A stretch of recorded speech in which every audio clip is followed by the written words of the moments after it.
प्रथमतः धन्यवाद आपण को ओडिशार सब दर्शक मानक जे यही रजरे आपण मानक भल पाइबापी आम समर्थ होइचु बड़ परदा को आसवाई।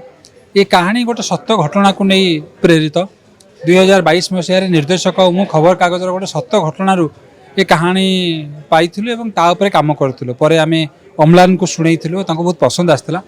बहुत थर अपेक्षा करुँच बहुत जगार कहानी शुणईचु किंतु एमती गोटे कॉम्बिनेशन मैच हो पार ना। फाइनाली गोटे टीम आमको मिलला आम ओल्लू जनवरी मसरे शूटिंग को ओल्लू आज 6 मासर परिश्रम पर सिनेमा आपण निकट को आसवाक जाऊँगी परदार मुक्ति लाभ करने को जाऊँगी। आशा और विश्वास मु कहबिन जे भिन्न धरणर कहानी नूतन कहानी भल कहानी जो थे आपण परिवार को भेटे आपण परिवार प्रति सदस्य को भेटे और ता सहित केमी न्याय जड़े लड़े कै से लड़ेटा को आप देखिए मोर विश्वास आपन कहानी निश्चय भल लगे। डेफिनेटली ये सिनेमा गोटे कोर्ट रूम ड्रामा अच्छी बहुत किसी कोर्ट जुडिशियरी सिस्टम न्याय व्यवस्थार कथा अच्छी।